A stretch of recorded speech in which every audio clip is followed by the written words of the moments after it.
Hello student of 9th class, कैसे हैं आप लोग। आप सभी को पता है हमारा chapter number 6 nationality in India running में है। आज हम इस टॉपिक में तात्या टोपे जी को समझाएंगे आपको। और आगे देखते हैं तात्या टोपे जी का जीवन कैसा रहा है, क्या उन्होंने आप लोगों के लिए किया है। देखिए, Tatya Tope enter in the Jhalawar of Rajasthan and took the rule and the power of his hands. देखिए, तात्या टोपे जी राजस्थान के अंदर झालावाड़ से एंटर होते हैं और वहाँ पर आकर के जो शक्तियाँ थी, पावर थी, रूल थी, अपने अंडर कंट्रोल में कर लेते हैं। On the godown arms end of the inventory took the possessions. और वहाँ पर जितनी भी आर्म्स हथियार थे उन सभी को अपने अंडर में कर लेते हैं जो क्रांतिकारी होते हैं। Due to the entrance of the Tatya Tope Rajasthan, जैसे ही तात्या टोपे राजस्थान की राजनीति में एंटर होते हैं, new passion and the courage develops in the hearts of the inventory. जो राजस्थान के क्रांतिकारी थे उनके हृदय में एक नई जन चेतना और नई जागृति का बहुत तेज़ी से विकास होना शुरू हो गया था। The Rao of Sambhar, Ketri Singh and the federal rulers of the Kotia Jot Singh police supported and give the cooperation of Tatya Tope. देखिए, राव सांबर, केसरी सिंह और फेडरल रूलर्स वहाँ के जो कोटरिया सिंह थे, उन्होंने तात्या टोपे का भरपूर साथ दिया। The ruler of Narwar, Mansingh by the conspiracy of Narwar, Tatya Tope was arrested. देखिए, जो रूलर थे नारवाड़ के, उन्होंने, जिनका नाम मानसिंह था, उन्होंने एक षड्यंत्र किया और उस षड्यंत्र के करने से क्या हुआ, तात्या टोपे जी को गिरफ्तार कर लिया जाता है। Tatya Tope arrested British rulers in the 1859, ठीक है, 1859 में उनको गिरफ्तार कर लिया जाता है और ही वाज हैंग, और उनको फांसी पे लटका दिया जाता है। But it is not the correct say that he was hang. लेकिन कुछ लोग कहते हैं उनको फांसी नहीं दी गई थी। But he want to the some the unknown and the undeclared place, और ऐसा कहा गया कि उनको किसी गुप्त स्थान पर ले जा करके बंदी बना करके रख दिया गया। Due to the weak situation of the revolution, और इस तरह से क्या हुआ, जो क्रांति की धारा थी वो धीरे धीरे बहुत तेज़ी से कमज़ोर पड़ने लग गई थी बच्चों। With the events of the freedom movements in Rajasthan got ended, और इस प्रकार से जो राजस्थान के अंदर जो क्रांति की लहर चली थी धीरे धीरे क्या हो गई बच्चों, समाप्त हो गई थी। आइए बच्चों आगे बढ़ते हैं। अब ये जो मोमेंट था, इसके क्या कारण थे जो कि ये फेल हो गया। देखिए, जब कोई चीज़ सफल नहीं होती है तो उसके पीछे हमें मंथन करने की आवश्यकता होती है कि ये कार्य जो था हमारा फेल कैसे हुआ था। तो उसी चीज़ों को हम अब डिस्कशन करते हैं, देखते हैं कि क्या कारण था फेल हो गया। तो फेलियर होने के लिए सबसे पहला कारण देखते हैं। The revolutionary could not prepare the powerful network among the themselves for the remaining in the such each other due to lack of working planning. देखिए, जो भी क्रांतिकारी थे उनके अंदर कोई भी पावरफुल फ्रेमवर्क नहीं हुआ था, उनका कोई भी पावरफुल नेटवर्क बिल्कुल उस समय नहीं था। वे एक दूसरे को नहीं जानते थे, ठीक है, वे एक दूसरे के टच में बिल्कुल भी नहीं थे, और आपस में जो वर्किंग प्लानिंग हुआ करती थी उसकी बहुत ज़्यादा इनके अंदर कमी दिखी। आपस में ये लोग अलग अलग तरीके से कर रहे थे, इनमें कोई भी कोऑर्डिनेशन नहीं था, कोई भी पावरफुल लीडर नहीं होने के कारण ये जो क्रांति थी 1857 की वो फेल हो गई थी। जबकि ब्रिटिशर्स, आप सभी को पता है, बहुत ज़्यादा ताकत से इन सभी क्रांतिकारियों को पकड़ने और उनके दमन करने में लगे हुए थे। तो आइए इसका दूसरा पॉइंट देखते हैं बच्चों। Revolutionary were have the less arms and the force and the comparison of britishers and their source were the very limited.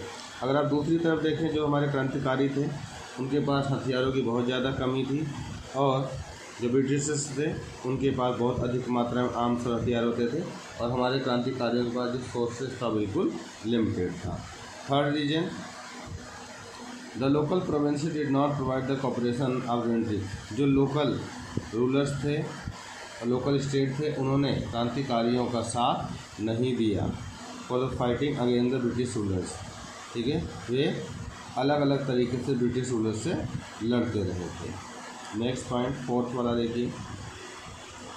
The revolution was due to the start and 31 मई 1857।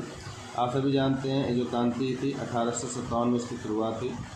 As per planning due to the birth some incident revolutions began in 10 मई 1857। Okay, लेकिन कुछ ऐसे कारण हुए, incident हो गए, ये जो क्रांति थी 10 मई 1857 को ही शुरू हो गई। As such the full planning failed into the beginning asset. इसके फेल होने का मेन कारण यह था कि कोई भी इसके लिए प्लानिंग नहीं की गई थी। 5th point, the diplomacy of the lord Canning. जो लॉर्ड कैनिंग थे उनकी जो डिप्लोमेसी थी, कूटनीति, there britishers got supports of the local provinces got the success of controlling इनकी। क्योंकि जो ब्रिटिशर्स थे लोकल जो रूलर्स थे उन्होंने ब्रिटिशर्स का बहुत ज़्यादा साथ दिया और इस कारण से क्या हुआ, जो क्रांतिकारी थे वे पकड़े गए और उन्होंने क्रांतिकारियों के ऊपर कंट्रोल करना शुरू कर दिया था। आगे बढ़ते हैं बच्चों, देखते हैं the important and the result of freedom and 1857 की क्रांति से भारतीयों को क्या मिला, इसको थोड़ा सा समझने का प्रयास करते हैं। Through the freedom movements of 1857 they could get the full success yet the British rulers were compelled to recognize the army and make the changes the policy। देखिए जो 1857 की क्रांति थी, इससे एक सफलता ये मिल गई हमें कि जो ब्रिटिशर्स थे, रूलर्स थे, उन्होंने उनकी जो कंप्लेन को पहचानना शुरू कर दिया, रिकॉग्नाइज करना शुरू कर दिया और उन्होंने अपनी पॉलिसी को क्या किया, बहुत तेज़ी से एडमिनिस्ट्रेशन के अंदर चेंज करना शुरू कर दिया था। क्या क्या चेंज किया है देख लेते हैं। पहला पॉइंट बच्चों, the administration of east India was put and. जो एडमिनिस्ट्रेशन था ईस्ट इंडिया का वो समाप्त हो जाता है। And the administration was taken directly under the control of British government. और जो इंडिया के अंदर एडमिनिस्ट्रेशन था वो डायरेक्ट ब्रिटिश गवर्नमेंट के हाथों में आ जाता है। Second, the inspiration for the future of state national movement for the freedom.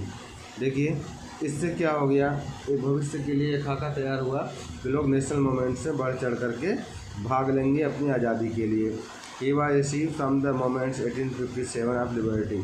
उन्होंने 1857 से जो एक मूवमेंट्स को स्टार्ट कर दिया था लिबर्टी का।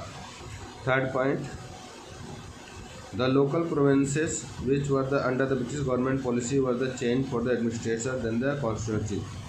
जो लोकल प्रोविंसेस थे वहाँ पर ब्रिटिशर्स ने क्या किया, अपनी जो पॉलिसी थी उसको बहुत तेज़ी से चेंज करना शुरू कर दिया था। जो queen of Elizabeth in the announcement told the about the providing the rights. जो महारानी थी इंग्लैंड की एलिजाबेथ, उन्होंने इस बात की घोषणा की कि जो भी लोकल रूलर्स हैं उन सभी को उनके जो राइट्स हैं, ऑनर है, ग्लोरी है, वो सभी उनको वापस कर दिए जाएंगे। In future they given the right to adopt on the son. और भविष्य में उनको ये भी राइट दिए गए कि वो अपने लिए सन को एडॉप्ट कर सकते हैं, यानी बच्चों को गोद लेने की भी प्रक्रिया उनको दे दी जाएगी।